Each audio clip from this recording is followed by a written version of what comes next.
Assalamualaikum warahmatullahi wabarakatuh. Materi kita hari ini adalah Sunan Ampel, Sejarah Kebudayaan Islam kelas 6 bab 2. Biografi Sunan Ampel.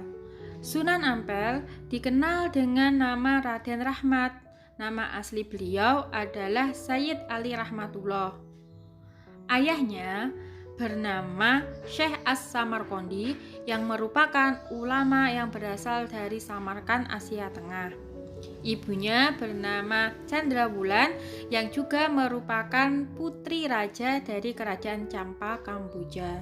Sedangkan silsilah keturunannya masih tersambung dengan Rasulullah melalui jalur Husain bin Ali bin Abi Thalib dan Fatimah Az-Zahra binti Rasulullah Shallallahu Alaihi Wasallam. Raden Rahmat datang ke Pulau Jawa bersama ayahnya Syekh Ibrahim As-Samarqandi dan juga saudara tuanya yang bernama Ali Murtado dan Raden Burereh. Diperkirakan beliau datang ke Pulau Jawa pada tahun 1440 Masehi atas undangan Prabu Kertawijaya, Raja Kerajaan Majapahit.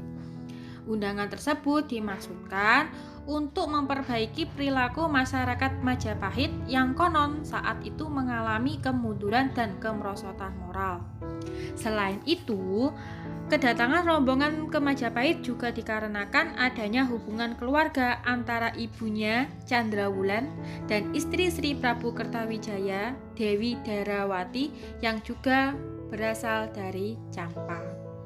Setelah beberapa lama beliau berada di Pulau Jawa, Raden Rahmat akhirnya menikah dengan Nyai Ageng Manila, putri Tumenggung Arya Teja, Bupati Tuban, yang merupakan cucu Arya Lembusuro, Raja Surabaya yang Muslim.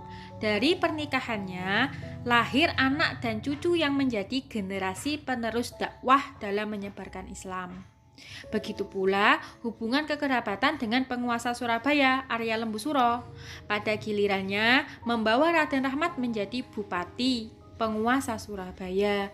Kedudukan ini memberikan peluang bagi beliau untuk melakukan penyebaran Islam secara leluasa dan merintis pembangunan kota Surabaya. Kondisi tersebut didukung pula dengan keberadaan Raja Majapahit, Sri Prabu Kertawijaya, yang menaruh perhatian besar dengan perkembangan agama Islam.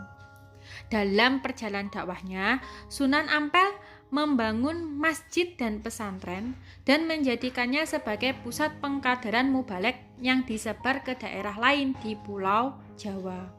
Kemudian beliau mendapat gelar Sunan atau Susuhunan yang diperuntukkan pada Raden Rahmat, diberikan karena kedudukannya sebagai raja atau bupati Surabaya dan sebagai guru suci di Dukuh Ampel yang memiliki kewenangan melakukan baiat bagi para santrinya. Sunan Ampel wafat pada tahun 1481 Masehi di Demak dan dimakamkan di samping Masjid Ampel, Kota Surabaya. Peran Sunan Ampel dalam perkembangan Islam di Indonesia. Dalam melakukan dakwah Islam di daerah Jawa, Sunan Ampel punya peran penting dalam pengembangan Islam. Yang pertama, membentuk jaringan kekerabatan dalam penyebaran Islam. Dalam mengembangkan agama Islam, Sunan Ampel punya peran penting dalam membentuk jaringan kekerabatan melalui perkawinan para penyebar Islam dengan putri-putri penguasa bawahan Majapahit. Strategi inilah yang menjadikan Islam lambat laut semakin kuat dan mendapatkan dukungan para penguasa. Sebagaimana Rasulullah menguatkan Islam lewat pernikahannya dengan istri-istri beliau yang berlatar belakang dari berbagai suku dan agama. Di antara penyiar Islam yang punya hubungan kekerabatan dengan penguasa Majapahit, di antaranya yang pertama Raden Rahmat menikahkan Raden Usen dengan putri Arya Baribin. Raden Usen sendiri adalah seorang mubalek asal Rusia Selatan dekat Samarkand yang cukup lama ditugaskan sebagai imam dan mengislamkan masyarakat Sumeneb, Madura. Kemudian yang kedua, Syekh Waliul Islam menikah dengan putri Retno Sambodi, anak penguasa Pasuruan, Lembu Miruda atau dikenal dengan Mbah Gunung Bromo. Selanjutnya, Syekh Maulana Gharib dinikahkan dengan Niken Sundari yang merupakan putri Patih Majapahit bernama Mahodara. Dan yang keempat, Putri Sunan Ampel sendiri, adik Mas Murtosiyah, dinikahkan dengan santrinya Raden Paku atau yang kita kenal dengan Sunan Giri. Begitu pula putrinya Mas Murtosimah dinikahkan dengan Raden Patah yang menjabat sebagai Adipati Demak. Hubungan dan jaringan kekeluargaan antara penguasa dan penyebar Islam menjadikan agama Islam cepat meluas di berbagai daerah. Selanjutnya yang kedua, melakukan perubahan menuju tradisi bernilai keislaman.